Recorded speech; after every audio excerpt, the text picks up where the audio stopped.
زندگی میں انسان کسی بھی موڑ پر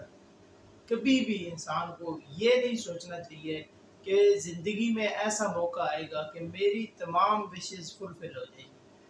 تو ایک چیز ہمیشہ یاد رکھیں، انسان زندگی کا جو سفر طے کرتا ہے اس میں ایک چیز ہونی چاہیے کہ آپ یقین اور صبر کے ساتھ، ایک تو میں پہلے بھی کہتا ہوں کہ آپ یہ زندگی کا سفر طے کرتے جائیں۔ دوسری چیز یہ ہے کہ آپ کا اللہ رب العزت کے ساتھ تعلق ہونا چاہیے کہ آپ اللہ رب العزت کے ساتھ ہر وقت تعلق میں۔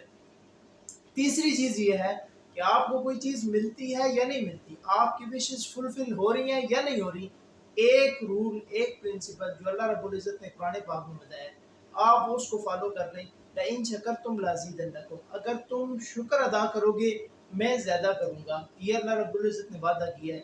اور یہ رول، یہ اصول اگر آپ اپنی زندگی میں اس کو امپلیمنٹ کر لیں، یقین مانیں آپ کے پاس اگر کچھ بھی نہیں ہے تب بھی آپ کامیاب ہیں، تب بھی آپ کے پاس سب کچھ نہ ہونے کے باوجود آپ کے پاس سب کچھ ہے۔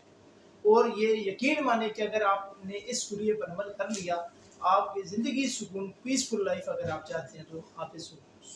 اصول کو جو ہے وہ فالو کریں۔